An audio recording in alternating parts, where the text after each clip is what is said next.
Está no ar, Gente que Fala, o melhor programa de debates do rádio brasileiro. Gente que Fala tem texto e direção-geral do jornalista Fausto Camunha. Gente que Fala reúne de segunda a sexta-feira formadores de opinião para discutir as principais notícias do dia. Gente que Fala tem o selo de qualidade ABCOM.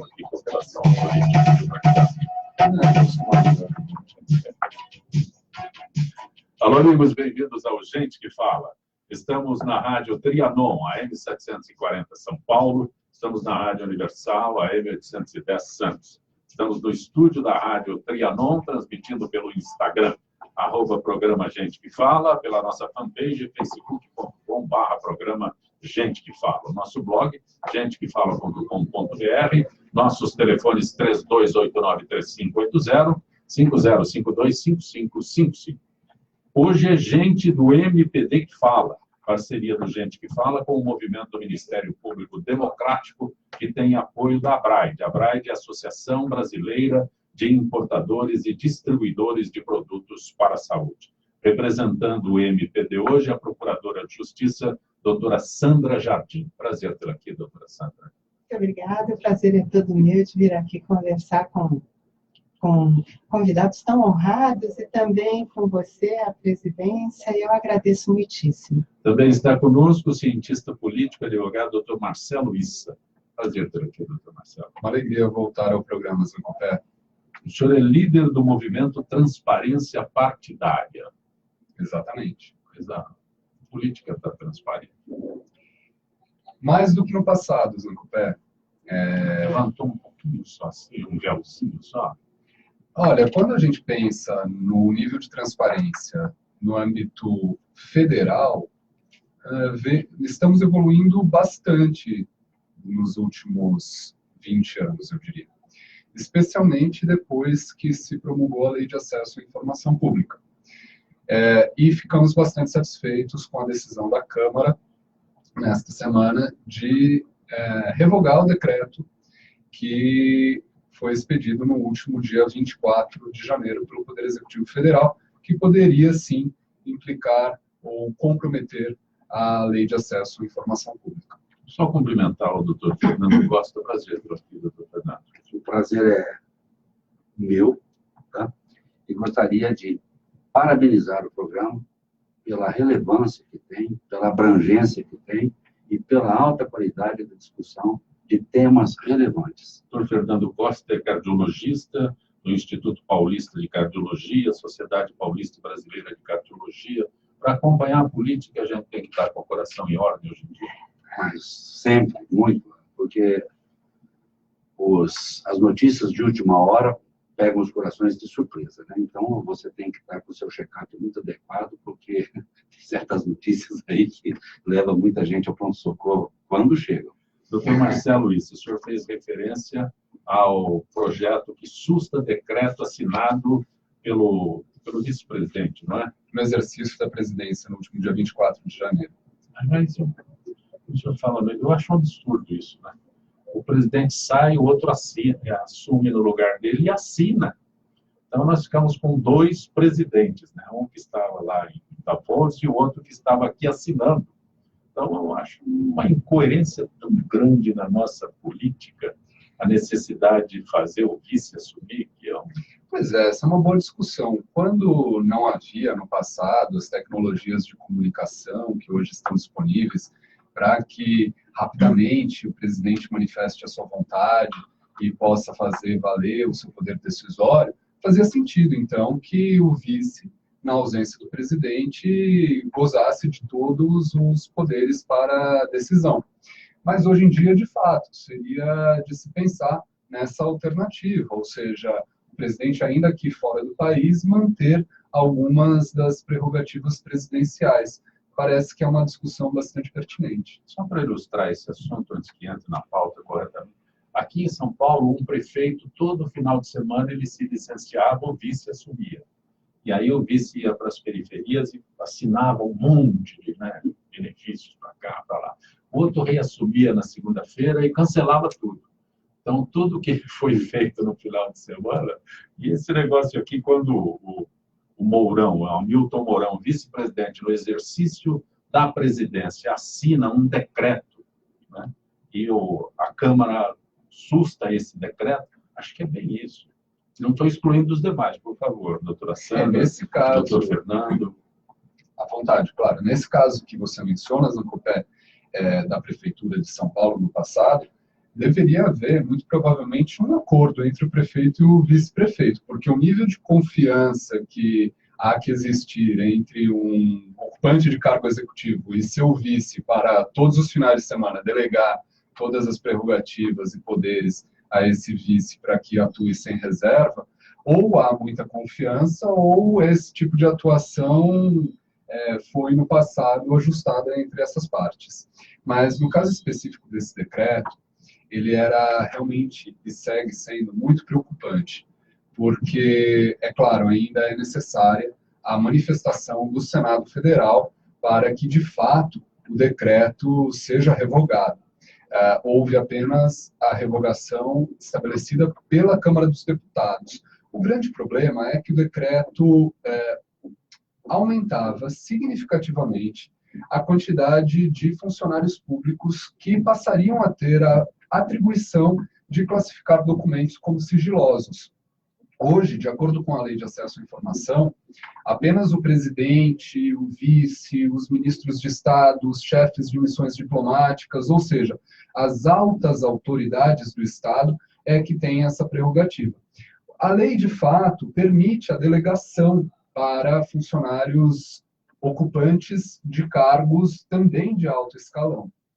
Mas, quando o decreto diz que essa delegação pode se dar para todos os ocupantes de cargos em comissão DAS 5 e 6, que é a nomenclatura técnica para os cargos em comissão de nível superior, isso significa que mais 1.292 pessoas na República poderiam vir a classificar informações como sigilosas.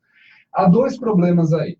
O primeiro é o seguinte: a própria lei de acesso diz que são informações sigilosas aquelas que podem comprometer a segurança do Estado ou da sociedade. Então, se essas informações são sensíveis a esse ponto, e mais 1.292 pessoas podem vir a ter contato com esse tipo de informação, a segurança do próprio Estado e da sociedade pode vir a ficar comprometida. E do ponto de vista da transparência, também há um grave problema aí, porque se a informação não deveria ser sigilosa, ela também não deve ter o acesso da população a essa informação restringido de nenhuma forma.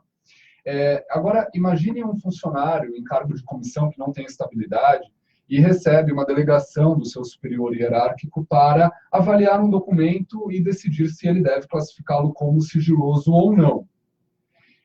Ele não sabe qual a posição do superior hierárquico. Se ele libera o acesso, essa é uma situação irreversível. A sociedade, a imprensa, as organizações sociais vão ter todas acesso àquele conteúdo.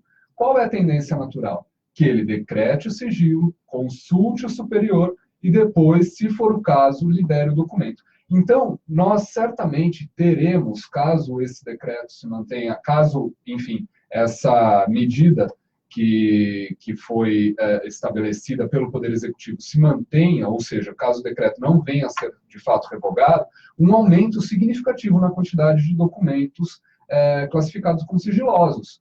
E isso compromete gravemente a transparência no país. Doutora Sandra Jardim, a senhora que era procuradora de justiça, como é que analisa? Eu tenho a mesma preocupação. Na verdade, eu acho que não ficou claro, não ficou clara a motivação desse decreto. Porque, veja, se a minha preocupação enquanto governo é prestigiar, restringir que é uma informação ultra secreta, que põe em risco a minha nação, os meus critérios de território, de segurança territorial. Se a nossa legislação delegou para essas pessoas, num número muito fechado de pessoas que são os chefes maiores do Estado e dos nossos poderes, essa delegação não ficou claro o motivo dela, como o nosso colega colocou. Porque, veja bem, como é que eu controlo a informação por intermédio de quase 1.500 pessoas? e mais. E a responsabilidade por essa informação ser vazada. Porque quando eu tenho uma informação que pode lesar a minha pátria, e isso está num número muito pequeno de pessoas, para os ministros, chefes de poderes, e se isso é vazado e compromete a nossa territorialidade, a nossa segurança de algum modo, eu tenho como cobrar a responsabilidade. Quem vazou essa informação que é ultra secreta? Agora, quando eu delego isso para 1.600 pessoas, e me parece, com todo respeito, que a alteração por decreto de uma norma, de um conteúdo tão específico, ela deve estar protegendo alguma coisa que a gente não consegue enxergar e que está por trás. Porque o próprio sentido da delegação vai com aquilo que se quer proteger. É básico, quanto menos gente souber, mais protegido, mais sigiloso, mais protegido está aquele documento, que é catalogado como ultra secreto ou como secreto. Então, para o cidadão, doutor Fernando Costa, porque nós dois aqui, diferentes do doutor Marcelo Issa e da doutora Sandra Jardim, não somos operadores do direito. Então, temos uma visão de cidadão nesse assunto. Entenda, eu penso da seguinte maneira. Então, um governo novo está se iniciando, erros e acertos acontecerão. Então, se isso é considerado alguma coisa, que o doutor Marcelo disse muito bem, que é problemático, que seja um exercício para que não ocorra novamente. Agora, a persistência dos erros, aí a gente entende que não seria uma coisa boa. Nós, como cidadãos, queremos o quê? Aquilo que a gente almeja. Um país adequado, limpo, transparente, que a gente olhe e atenda. Agora, soberania nacional, cuidado com a pátria, tudo isso é a necessidade de uma interação muito boa com responsabilidade acima de tudo. Agora, é o voto de confiança de alguma coisa que está aprendendo. É como uma entrevista aqui no rádio. A gente começa devagarzinho, aprende e vai para frente. Não é assim que acontece? A mesma coisa com o governo. Espero que as coisas se acertem, que tem muito trabalho para esse governo pela frente. Só um comentário breve, assim, a gente esperava que houvesse uma outra maneira de proceder com relação a essa discussão. Porque, de fato, havia, no âmbito do Conselho de Transparência da Controladoria Geral da União, do qual a Transparência Brasil, a entidade da qual eu sou membro do Conselho Deliberativo, faz parte como representante da sociedade, uma discussão que vinha desde o outro governo do ex-presidente Temer, no sentido de revisão do decreto que regulamenta a Lei de Acesso à Informação. Mas, na última reunião ocorrida em dezembro, foi pactuado que essa discussão ocorreria no âmbito do Conselho de Transparência da CGU. E toda a sociedade foi surpreendida com a expedição desse decreto sem nenhuma transparência sobre o processo de elaboração do mesmo e sem discussão com a sociedade. Portanto, a posição de mais de 60 organizações que militam nessa questão da transparência, da publicidade dos dados públicos, foi no sentido de solicitar a revogação do decreto pelo próprio Poder Executivo e o estabelecimento de um canal mais profundo de diálogo a respeito dessa temática, o que também não ocorreu. Quem está revogando o decreto é o Poder Legislativo. Então, isso significa ou sinaliza uma certa intransigência do governo. Só mais o governo quer legislar? O governo tem a prerrogativa de editar decretos, mas nesse caso específico, a Câmara dos Deputados para fazer valer este decreto. Não, o decreto já vale automaticamente. Essa é uma prerrogativa do Poder Executivo. O que eu estou falando, né? Pode sustar um decreto. Exatamente. Então, pode interromper. Esse é o processo que está em curso. Isso. A Câmara dos Deputados já se manifestou no sentido de cassar, digamos, entre aspas, o decreto do Poder Federal, sustar, enfim, e agora falta ainda a manifestação do Senado Federal para que essa revogação efetivamente valha. Um outro ponto que acho que é bem importante é a possibilidade de ocultação de documentos no nível dos estados e dos municípios. Quando a gente olha para os estados e municípios, o nível de transparência é bem menor em relação ao Poder Executivo Federal. No nível do Poder Executivo Federal, existe mais abertura, os dados estão mais disponíveis. Por quê? Porque a imprensa olha mais para o Poder Executivo Federal, porque as organizações da sociedade civil também olham mais para o governo federal, para o Poder Legislativo Federal. Nas cidades, especialmente nas cidades menores e nos estados menores, falta imprensa independente, falta organizações da sociedade civil atentas. Então, o decreto federal, embora valha para o Poder Executivo Federal, ele é sempre utilizado como parâmetro pelos estados e municípios, que também precisam editar os seus próprios decretos de regulamentação da Lei de Acesso à Informação. Então, o que poderia haver, e provavelmente haveria e haverá, caso o decreto não venha a ser revogado, é um movimento de revisão de todos os decretos expedidos pelos estados e municípios, e a própria Controladoria Geral da União dá conta de que mais da metade dos municípios brasileiros ainda não regulamentou. E nós temos mais de 700 mil ocupantes em cargos de comissão. Então, imagina, nós teríamos um comprometimento muito grave da transparência justamente onde falta mais fiscalização, que é nos estados e nos municípios, caso esse decreto não venha a ser revogado. Algo mais a acrescentar? Pois não. Bom, Doutora Sandra? Não. o doutor Marcelo, ele faz uma dissecção total da coisa em si, né? É importante, né, a colocação. O senhor disse 700 mil. Leva em consideração que a população do Uruguai são 4 milhões. Olha o tamanho do rombo do problema. É muito importante a gente estar num programa desse, como leigo do assunto, né? Mas entender a capacidade que vocês têm de levar o assunto à frente para decisões. Doutora Sandra, isso aconteceu no Rio de Janeiro, né? A paisagista Elaine Pérez Caparrós foi agredida, espancada, falam durante 4 horas que ela teria sido espancada, durante 4 horas pelo estudante, lutador de jiu-jitsu, Vinícius, 27 anos, eles se conheciam pela internet e tiveram o primeiro encontro nessa sexta-feira. Então, a história não está bem esclarecida, né? Até porque ele deu um nome falso quando passou na portaria. Então, a justiça entende que há uma premeditação. De algum modo, esse episódio, Mais, por favor. esse crime chamou a atenção de todos nós, não apenas pelo episódio de crueldade, né, pelo barbarismo com que ele foi cometido, mas, sobretudo, pelo motivo que ele foi praticado. Na verdade, assim, nós qualificamos este crime como uma tentativa de feminicídio.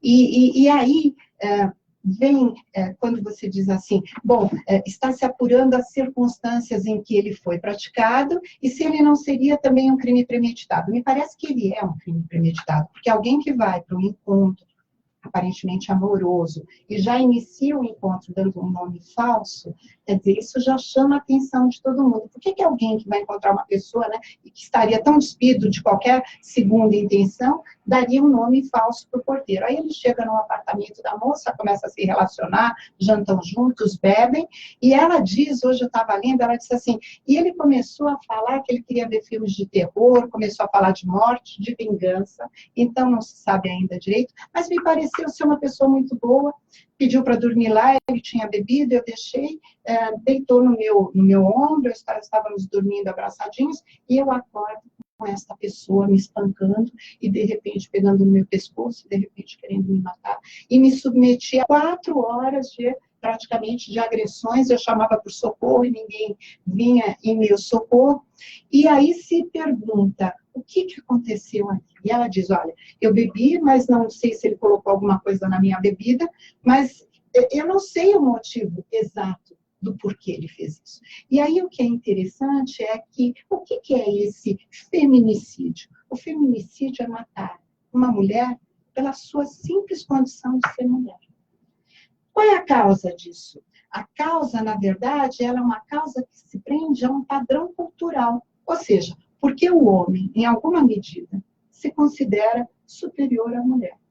Então, porque a mulher, por um determinado motivo próximo, não atende à sua expectativa, ou porque não botou a saia certa, ou porque botou um decote mais profundo, ou porque não chegou para fazer a janta, ou por qualquer motivo que ele julgue injusto, ou porque não atendeu a sua expectativa, dormiu em lugar de ficar seduzindo, ele se julga no poder de dispor sobre a vida daquela mulher.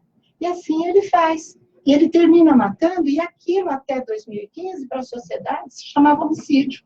Ninguém achava que se matava por uma relação de poder, de imposição de força. E a partir somente de 2016, com uma lei que introduziu o feminicídio como uma qualificadora do homicídio, é que a sociedade, então, parou para perceber esse fenômeno. Então, hoje, quando eu vi, e veja que curioso, Zancopé, o juiz já determinou que fosse feito um exame de sanidade neste rapaz, porque se apurou que ele também já teve episódios de violência, quando bateu no seu irmão deficiente, parece que mental, no pai. E aí eu parei um pouquinho para respirar, porque eu disse assim, bom, sempre nós estamos procurando motivo para justificar o ato do outro. Nós não conseguimos ver que as pessoas podem ser violentas porque elas são violentas. Isso não significa que ele seja louco, insano, que tenha qualquer patologia mental, mas simplesmente que ele é violento. Por quê? Porque existem milhares de pessoas violentas que estão matando mulheres. A cada 2 horas, neste país, uma mulher é assassinada pelo simples fato de sua condição de gênero de ser mulher. Doutora Sandra, a senhora é procuradora de justiça e a senhora faz referência ao feminicídio. Isso. E era um homicídio.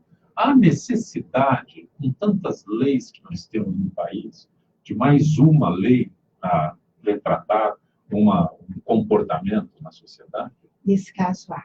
Tanto quanto o colega Marcelo, ele chamou a atenção para o problema da transparência, a verdade é que mulheres sempre morreram.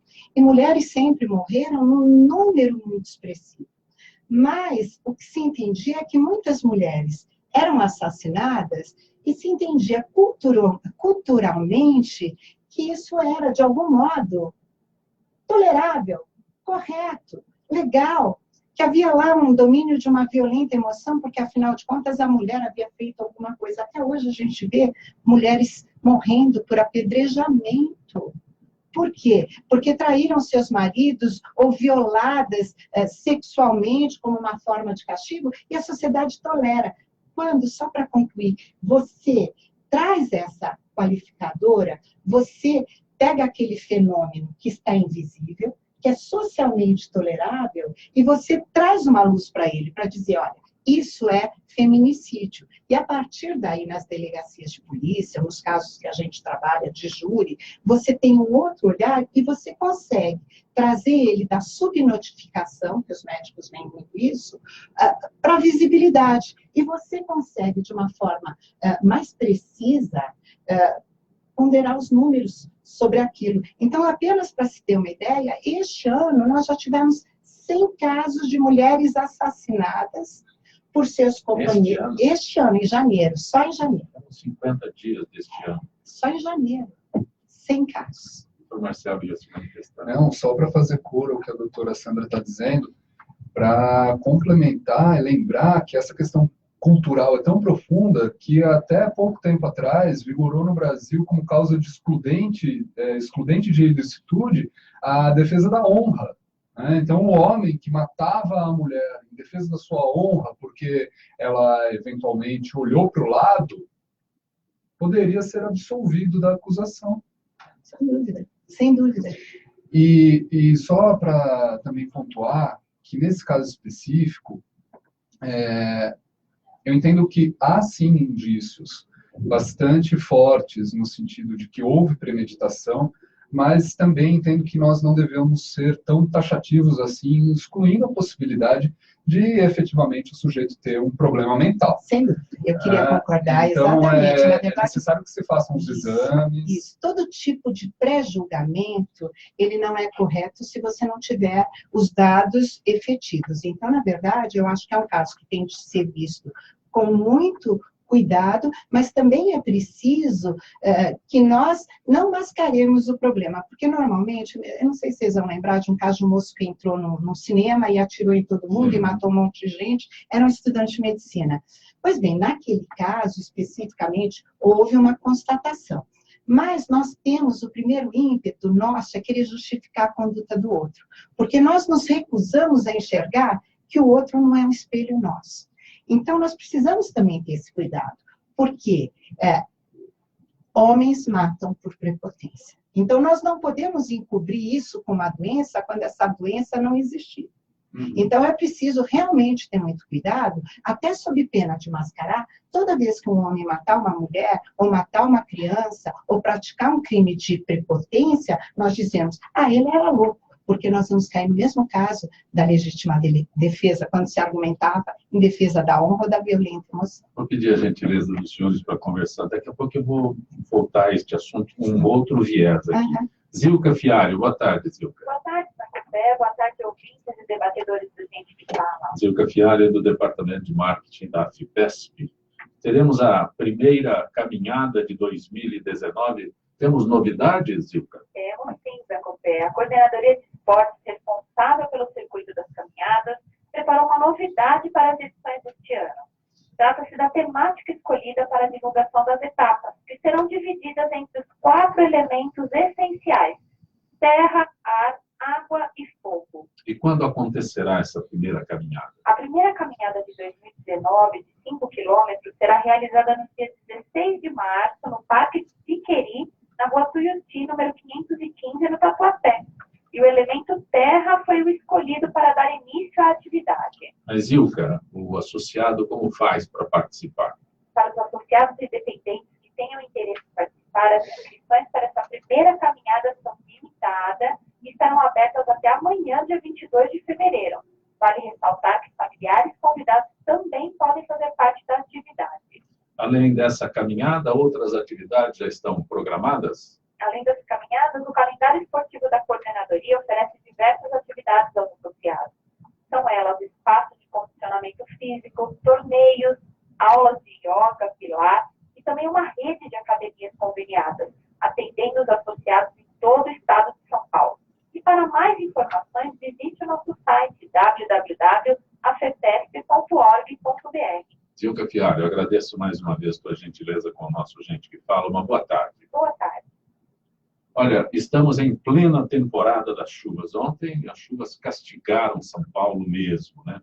E a prefeitura está trabalhando todos os dias para evitar riscos, podando árvores, o que se pretende evitar a queda de galhos quando venta forte, removendo árvores com risco de queda, realizando limpeza de córregos, limpando bueiros, bocas de lobo, tudo isso para melhorar a drenagem da cidade e evitar alagamentos.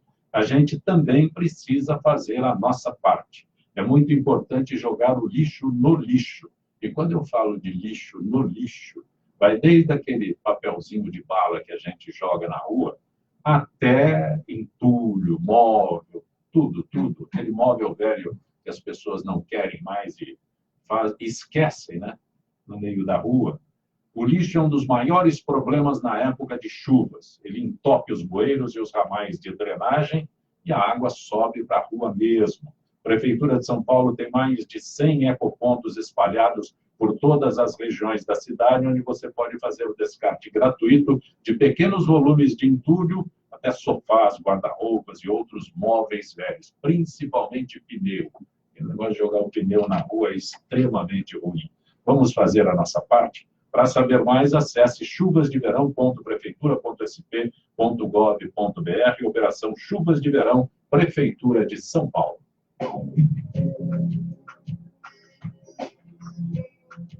Acompanhe aqui, na Rádio Trianon, Educação e Diabetes. Todas as segundas, quartas e sextas-feiras, a partir das 4 horas da tarde. Esse é o programa do Dr. Fábio.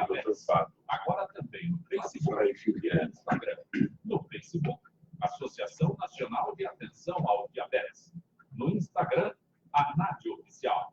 Apresentação, médico endocrinologista e presidente da NAD, Dr. Fábio Prais Filho. Você está ouvindo Gente que Fala. Recado importante para você que está nos ouvindo agora. A dengue é uma doença perigosa que pode matar. Faça a sua parte para acabar com os focos do mosquito. Deixe a caixa d'água sempre fechada. guarde garrafas e recipientes de cabeça para baixo, coloque areia nos pratos de suas plantas, tire a água e guarde os pneus em lugares fechados, mantenha calhas e encanamentos secos. Proteja a sua família e ajude a combater o mosquito. É o governo de São Paulo e você, juntos para acabar com a dengue. Você está acompanhando o Gente do MPD que Fala, a parceria do Gente que Fala com o movimento do Ministério Público Democrático, apoio da ABRAIC, que é a Associação Brasileira de Importadores e Distribuidores de Produtos para a Saúde. Está conosco hoje a Procuradora de Justiça, a doutora Sandra Jardim, o cientista político, advogado, doutor Marcelo Issa, e o cardiologista, doutor Fernando Costa. Doutor Fernando Costa é da Sociedade Paulista Brasileira de Cardiologia.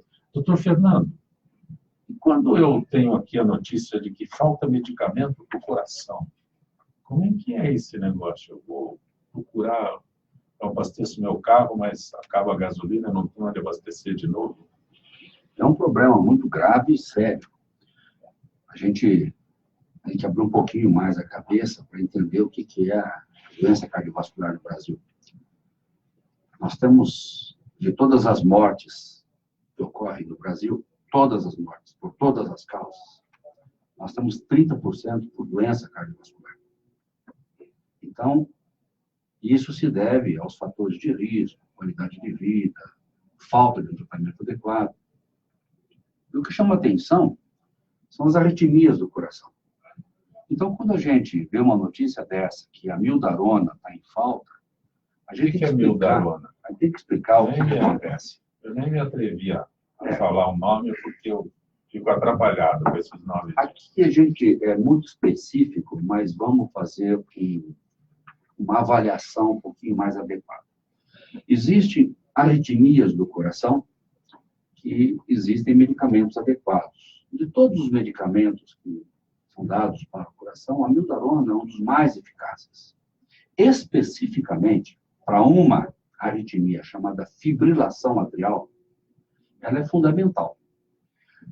Para ter uma ideia, o nosso coração são 2 átrios e 2 ventrículos, batendo simultaneamente. Fibrilação atrial, os átrios deixam de funcionar adequadamente. Eles não batem, eles fibrilam.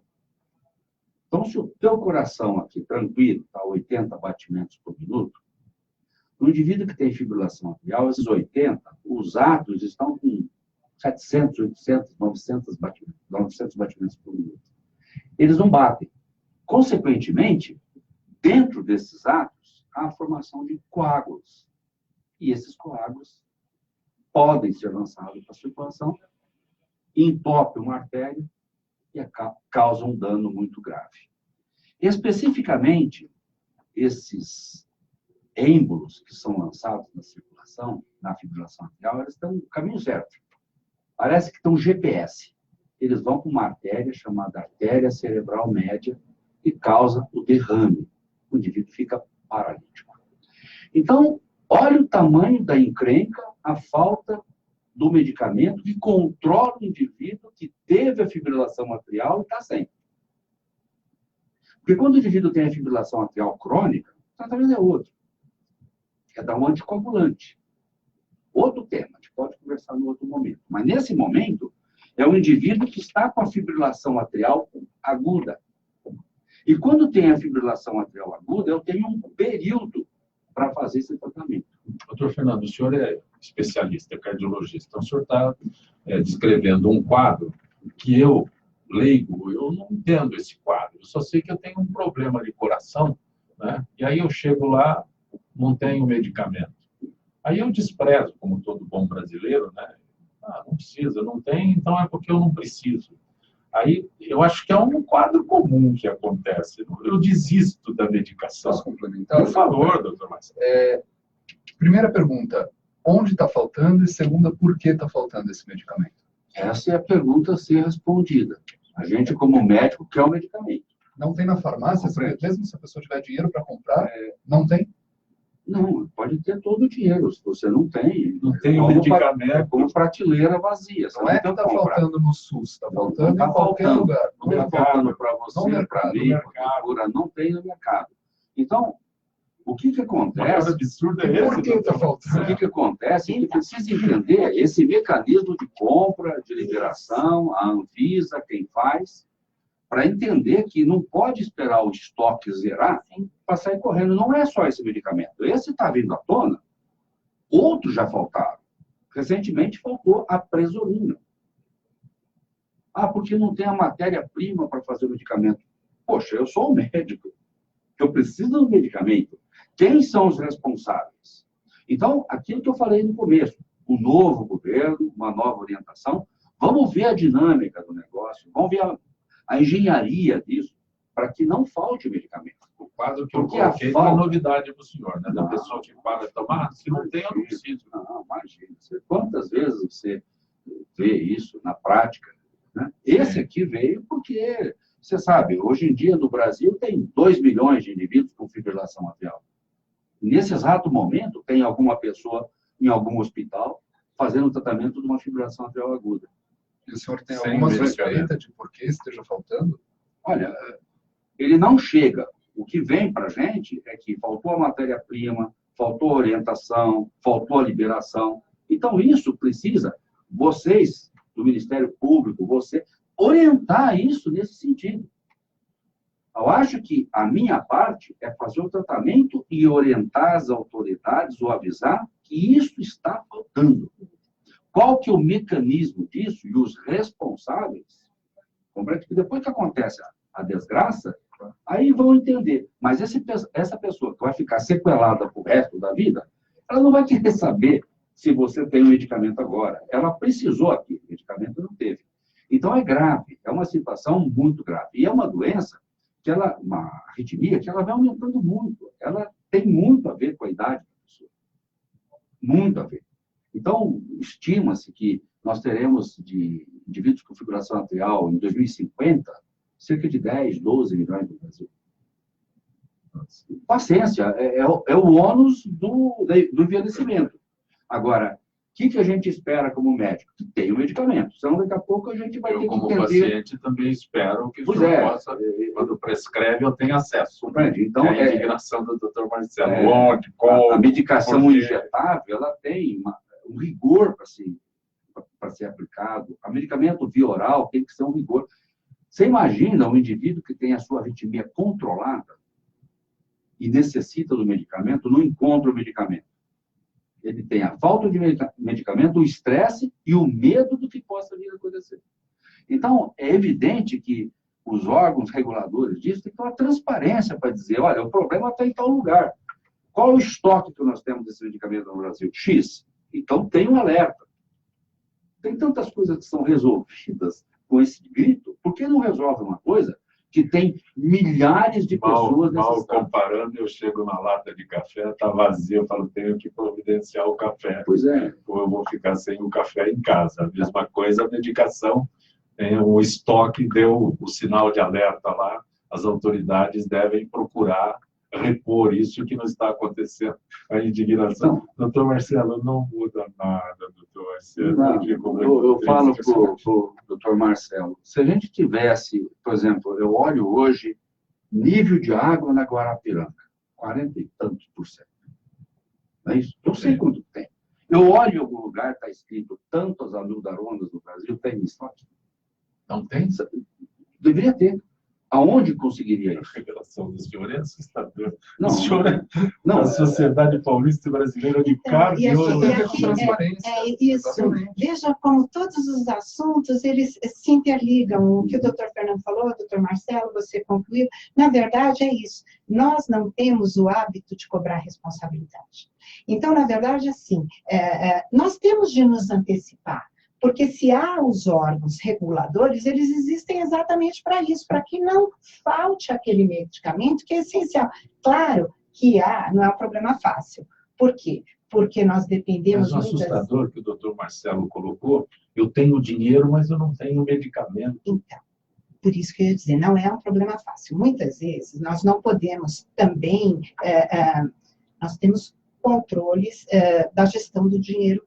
Então, nós também não podemos nos submeter, muitas vezes, a orçamentos que não são corretos. Então, o poder público, ele tem de comprar dentro de uma média de preço. Ele não deixa de comprar um medicamento porque ele quer deixar de comprar, ele quer deixar faltar.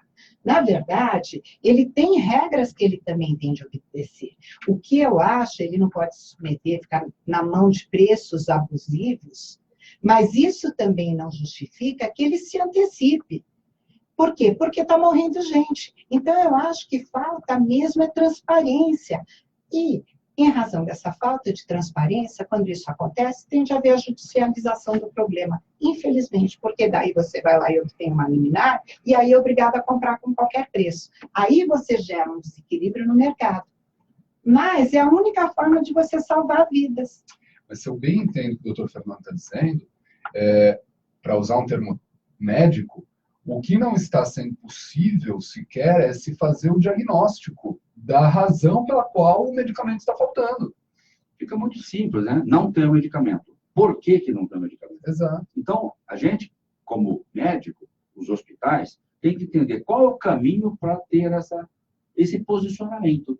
Então, não dá para fazer o diagnóstico porque não tem transparência, porque a Anvisa, o Ministério da Saúde, enfim, os órgãos responsáveis não dizem qual o estoque, qual o problema, se é a fábrica, se é a matéria-prima, se, enfim, e aí, na linha do que... Sigiloso. Pois quem sabe não está lá. Um documento sigiloso. Doutora Sandra Jardim, a senhora é procuradora de Justiça, e há instantes, quando eu abordava um assunto que falava de feminicídio, eu vou estender um pouquinho só. Este é o primeiro ano, um carnaval, onde o assédio é uma nova modalidade, né? Depois da legislação, né? Sim, sim. É o primeiro ano com legislação que criminaliza o assédio. Qual seria? Porque é muito... no caso que nós colocamos aqui uma tentativa de feminicídio, está claro o que o rapaz fez. Mas um assédio é muito difícil de ser caracterizado no meio da folia. Essa lei tem, sem dúvida, um avanço inegável, porque tudo aquilo que está disciplinado de forma clara, ele impõe sinalizações. Na verdade, não sempre foi não, mas existia uma tolerância social. Culturalmente, a sociedade passou a compreender que o não é não, que ninguém tem o direito sobre o corpo do outro a qualquer título, a nenhum título. Então, a nossa juventude também precisa compreender isso. Ou seja, ela tem de compreender que isso é um crime, que nós, somente nós, homens e mulheres, temos disponibilidade sobre o nosso corpo. O sexo, ele é salutar sempre que consensual. Não havendo esse consenso, ninguém tem o direito de colocar a mão em ninguém. Porque isso, a partir de agora, é crime. Como é crime também, e hoje nós já falamos, inclusive, de estupro virtual.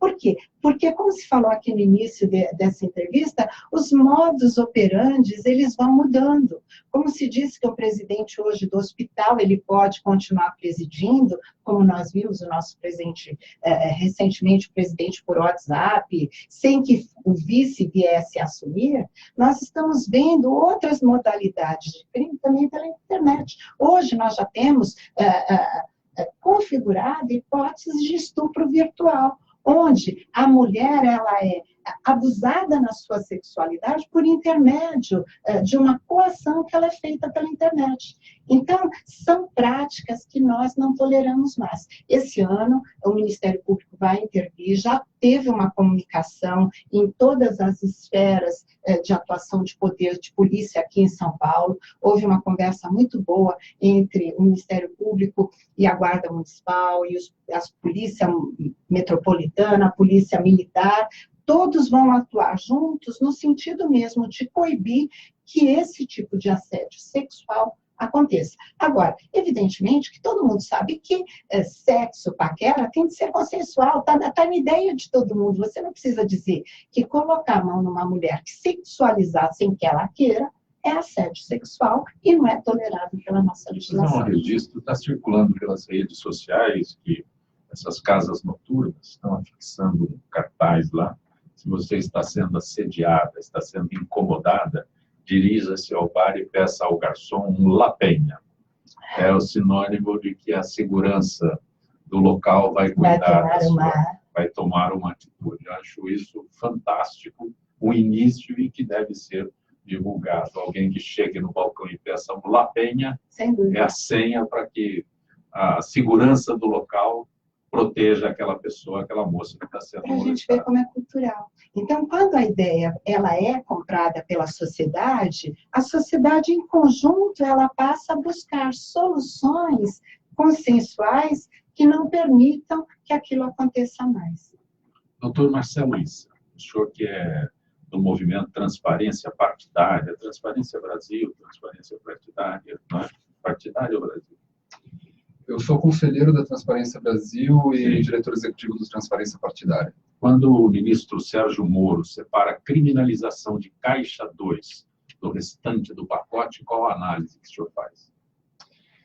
Entendo que é necessário aguardar para que nós verifiquemos se, de fato, haverá um comportamento da Câmara dos Deputados no sentido de privilegiar o restante do pacote e deixar a criminalização do Caixa 2 de lado. Quem criticou essa medida disse que esse está chegando para ser analisado por aqueles que utilizam esse recurso de Caixa 2 e acham normal. Pois é, eu não vejo muita justificativa para essa separação, que não uma intenção dos deputados em privilegiar o restante do pacote e deixar, digamos, dormente a criminalização do Caixa 2. Também me causou um certo espanto a mudança de posição do ministro Sérgio Moro com relação a essa questão. No passado, o ministro deu declarações muito enfáticas, dizendo, inclusive, que o crime de Caixa 2 era pior que o crime de corrupção, porque desequilibrava o jogo político, o jogo democrático, viciava a vontade do eleitor. Então, realmente parece uma sinalização no sentido de que o ministro Moro tornou-se realmente um político. Pois não. Eu concordo plenamente e lamento também. Desculpe, doutor Fernando, mas eu já fiquei tão... a análise é perfeita.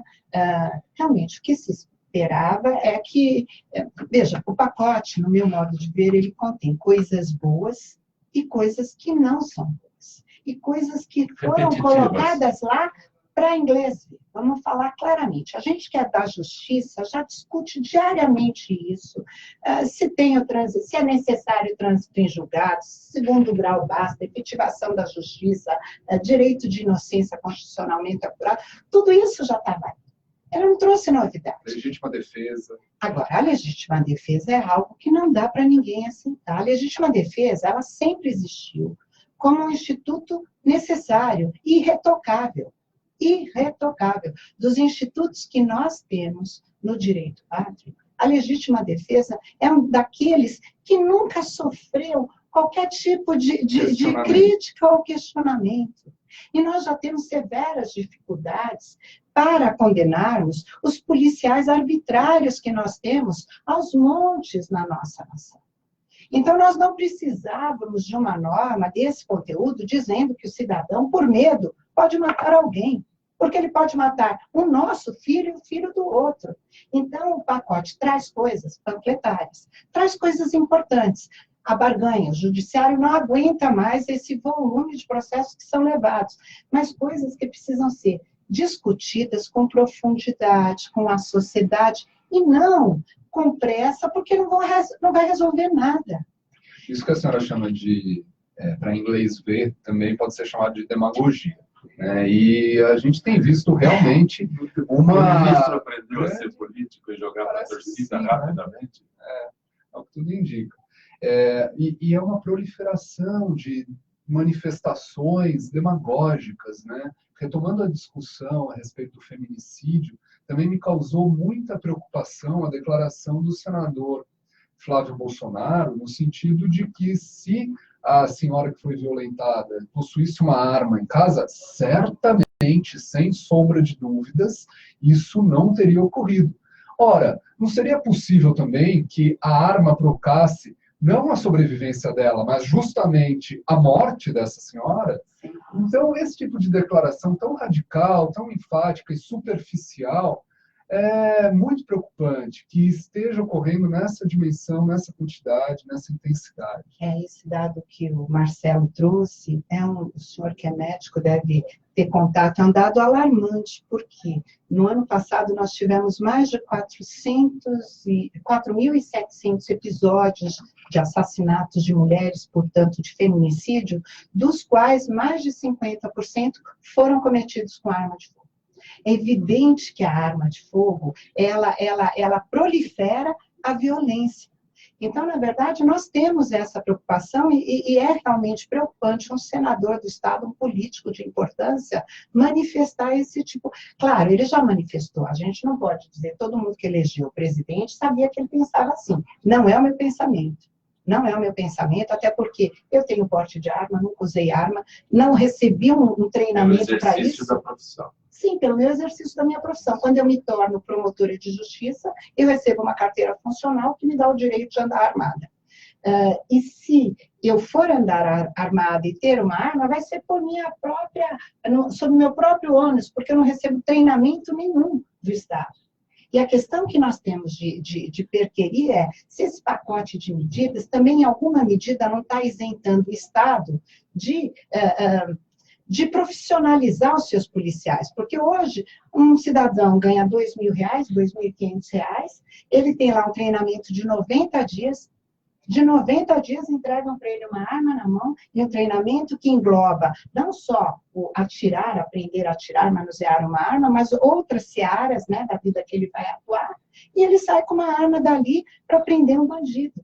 Quer dizer, nós precisamos, ao contrário, o projeto tem de investir em capacitação. O agente federal não recebe mais do que isso e anda com um armamento altamente letal. Então, nós precisamos pensar antes na capacitação da polícia, antes de dizer, porque dizer para a população se arme e resolva os seus problemas é dizer, o Estado está falido, né? Dizer o Estado está falido, cada um por si, pega a sua arma, vai lá e resolve o seu problema. E aí vem a milícia, aí vem a milícia, ou matar seu filho, é possível alegar que o médico havia medo. Sem medicamento. Sem medicamento, pois é, como é que essa é a falta da arma. Em relação ao feminicídio, se a gente pegar todas as ocorrências, elas tiveram pré-orientações.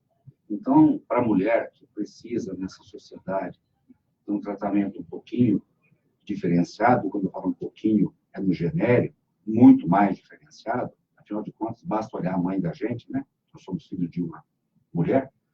Então, entender que a mulher precisa falar um pouquinho mais, para evitar exatamente o ponto final.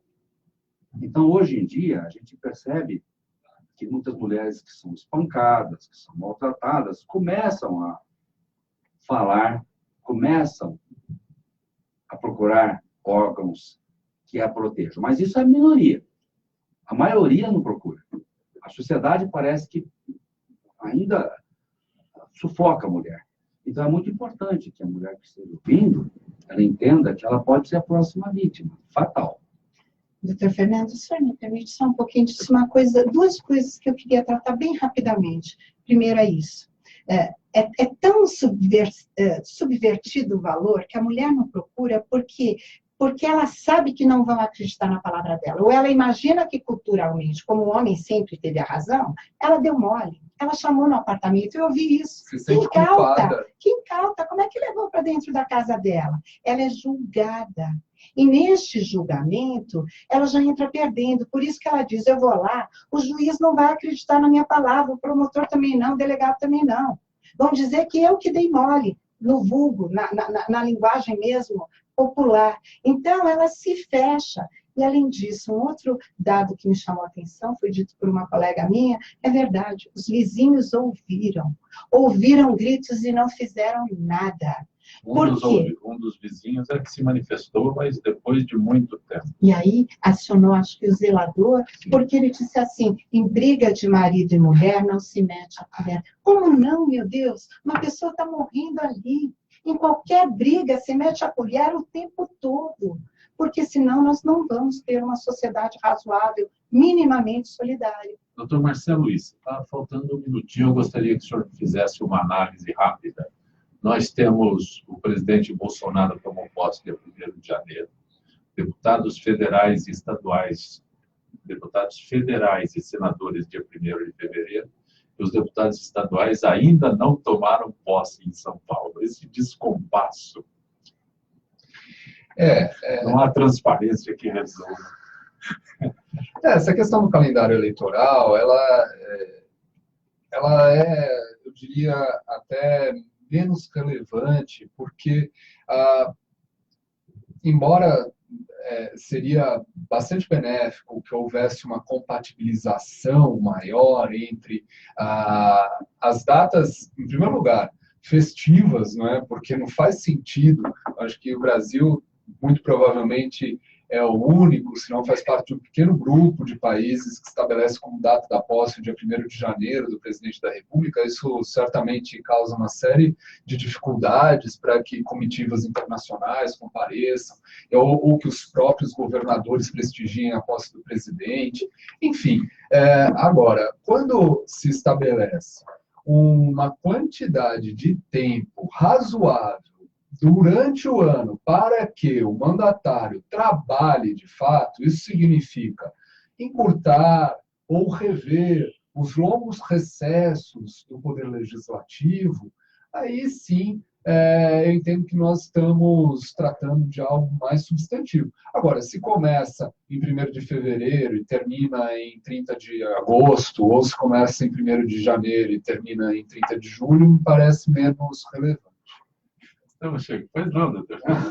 Você hilário. Você chega no time, no campo de futebol para assistir o seu time, está o seu time jogando com ele mesmo, que não tem outro time que não chegou, e o juiz também não. Então, você imagina como a coisa está acontecendo. Exato. Estamos chegando ao final desta edição de Gente do MPD que Fala, uma parceria do Gente que Fala com o Movimento Ministério Público Democrático, tem apoio da ABRAID, que é a Associação Brasileira de Importadores e Distribuidores de Produtos para a Saúde.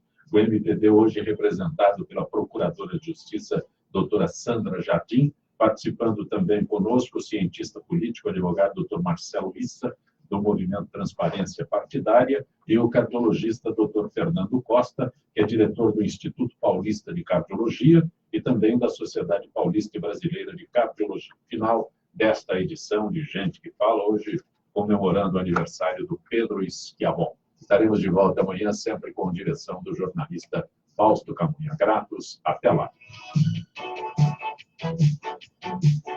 Bom, prefeito.